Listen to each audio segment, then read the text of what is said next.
Hey guys, Blanca here with ANS Roofing, here to do some of the repair work, or to start the repair work here at Miss Tina St Laurent's house at her residence. It's kind of like standard operating procedure for me to record the first repair just to see kind of how the roof responds, because I'm looking for 5 things when I do my repair to help me decide whether this roof is in a repairable condition. First and foremost, if there's excessive mat transfer, that's usually a problem. If there's any creasing to the shingles or tears in the shingles, that's a problem that happened during the repair. Any nail pull-throughs or excessive granule loss that happens as a result of the repair. And usually those are an indication for me of how the rest of the roof is going to respond with the additional repairs. So with that being said, I'm going to get started. I'm going to use, your typical stuff. I've got my hammer. I've got my trowel to break the seal on these shingles. And I'm also using my roof snake so we're not lifting the shingle beyond a 45-degree angle. I've outlined this area right here. As you guys can see, this is my damaged shingle. This is the one we're repairing because it's wind damaged. That's why it flaps and it's got the crease at the top. But in order to repair and replace this shingle here, I actually have to break the seal on this layer and this layer as well. So that's why I kind of outlined this whole area for you to see. But with that being said, let's get started. So I'm going to start with my trowel here. And obviously the goal with this repair, we're not trying to be super forceful. We're not trying to create any additional damage. So I'm going to be as delicate as I possibly can.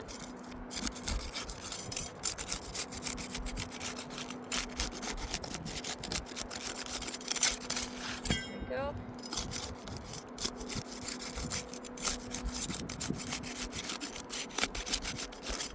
Last one.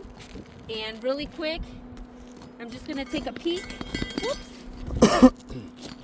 under my shingles here to see if there's any mat transfer. There's very little. It's not excessive, not on that one. Nothing too crazy there. Not too bad. So far, this is holding up nice.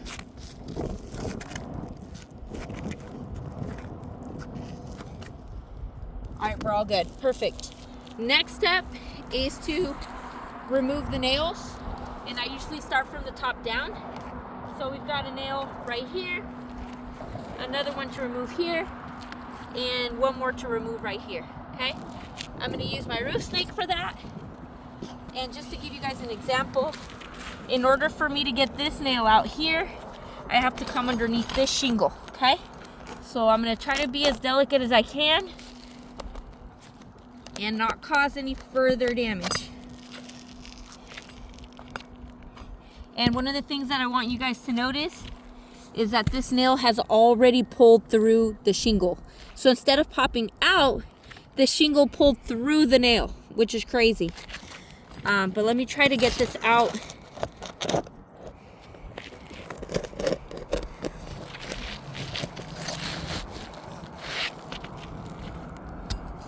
Here we go. So we were able to get the nail out. Put that off to the side. We got our next one.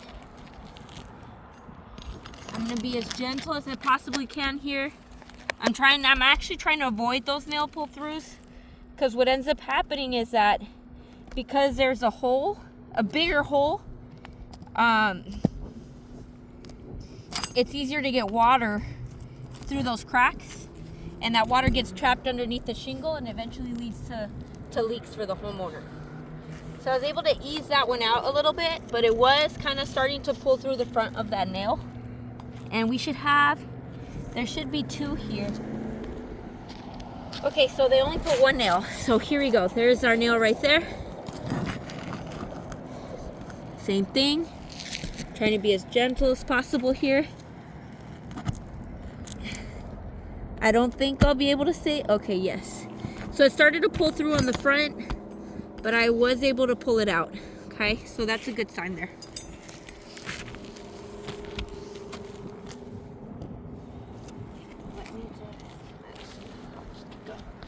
Okay, so we're done with our top row. Now we're gonna do this row here. So that's our first nail.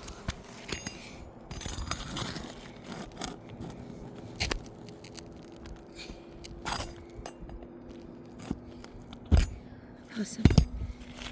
Cool.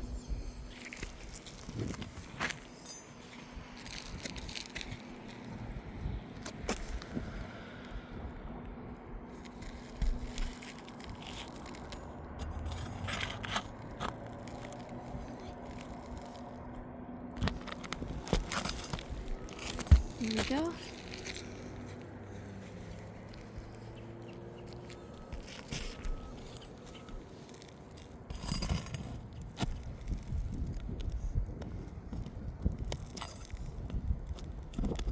There we go.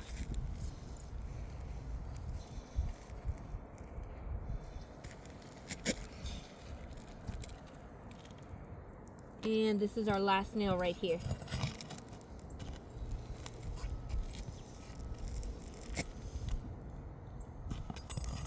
And this one unfortunately pulled through.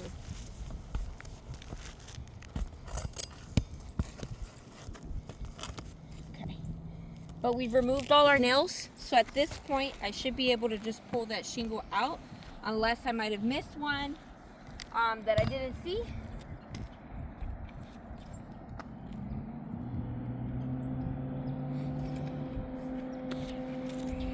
Bear with me.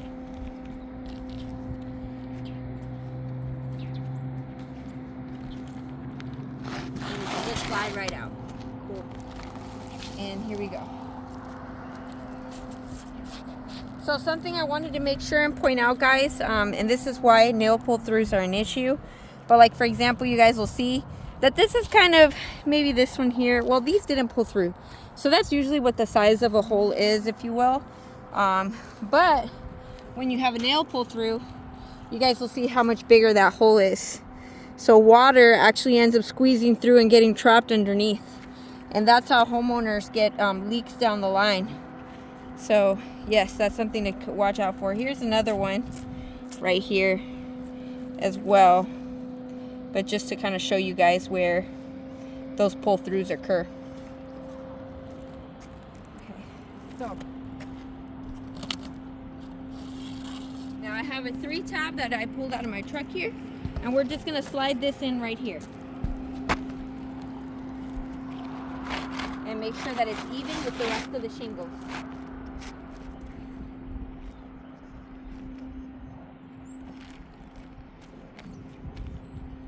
And now we should be able to secure it in place. I'm gonna use my roof snake for that as well, because once again I don't have to lift it.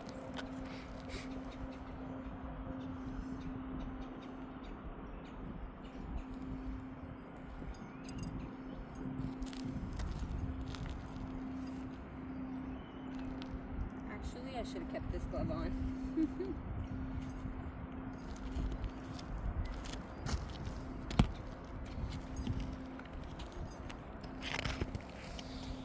Go.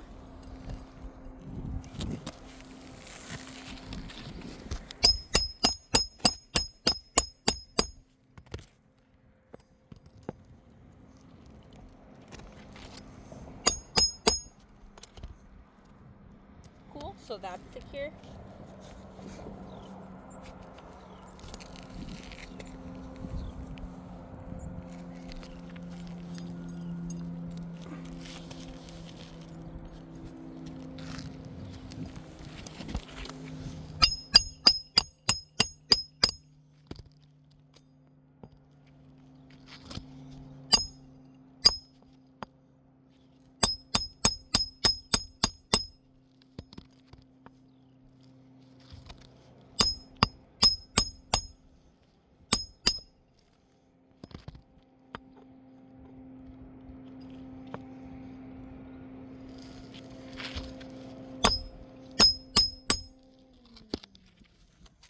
That one's secure.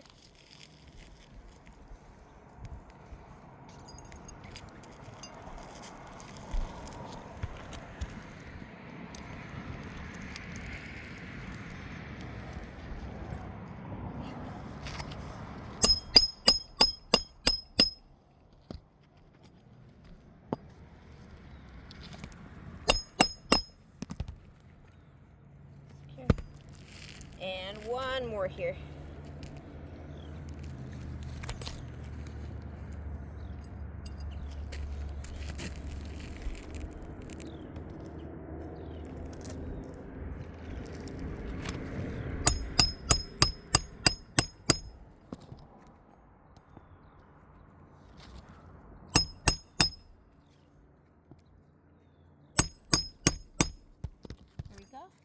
And now we secured the shingle in place, okay?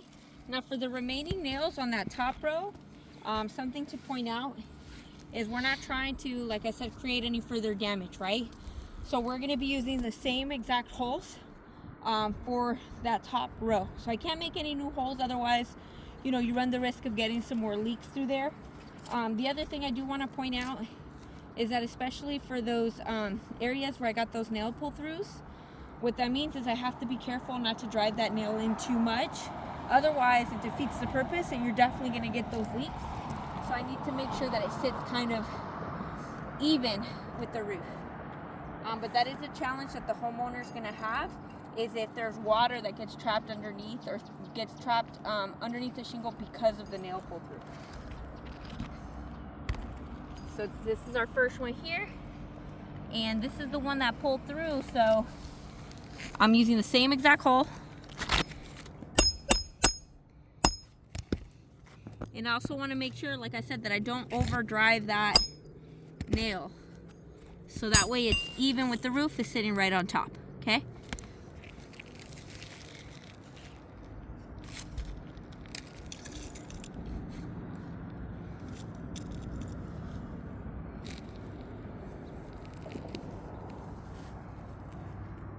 Sorry guys, needed a few more nails. All right, here's my next one. So we did this one. Here's our next one.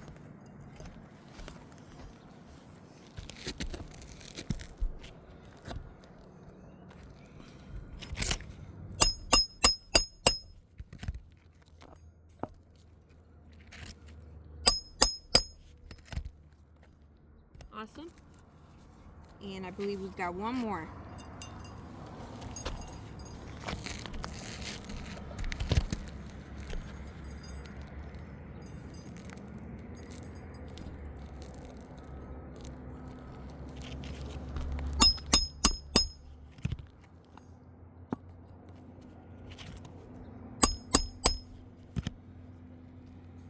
There we go.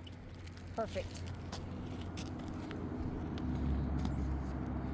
And so this repair has been completed. There are a couple things that I wanted to make sure to point out, mainly for myself. I can see like 3 things here that I would point out as far as this repair here. Obviously the mat transfer was no big deal, so the roof was fine with that. We didn't have any tears necessarily on these shingles, which is a good sign. I will say that for myself, I do see some creasing here on this shingle, and you guys will notice if you look a little bit closer here. Let me get out so you can see the light, but you're starting to notice some creasing on that shingle there. And we were very delicate with it, so I didn't do anything that was too excessive, but I already start to notice that crease that's running from here and like halfway through the shingle. So for me, that's going to be an issue for the customer. The second thing that I wanted to make sure and point out is those nail pull-throughs. So this one here, I know that we had a nail pull-through, and we also had a nail pull-through, I believe, if I'm not mistaken, it was somewhere in this first row. But once again, water gets trapped underneath and then it eventually leads to leaks. So that's going to be an issue for the homeowner. The last thing I wanted to point out, and there's really no way to get around this sometimes, but whenever we're using the roof snake, yes, the positive is we don't have to lift the shingle beyond 45 degrees, so it's less damage. But then you also have these impact zones. So here's an example of one, because the shingle is not the newest shingle, right? Now you have these areas where essentially there's no granules. So you have one here, here's another one, right? Here's another one here. And these are all impact zones from when we used our roof snake to make this repair.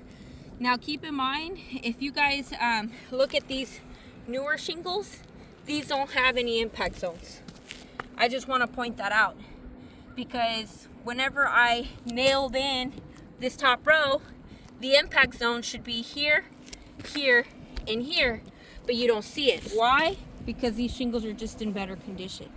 So obviously that's going to be an issue for the homeowner, because granules are needed to shed water properly off of this roof. So those are all things to take into consideration. For me, that's 3 out of 5 things that I saw. So for me, this roof, in my professional opinion, this is in a non-repairable condition. And that's why, for me, it would fail. But if you guys have any questions, my name is Blanca Sanchez. My number is 909-913-1253. Thank you.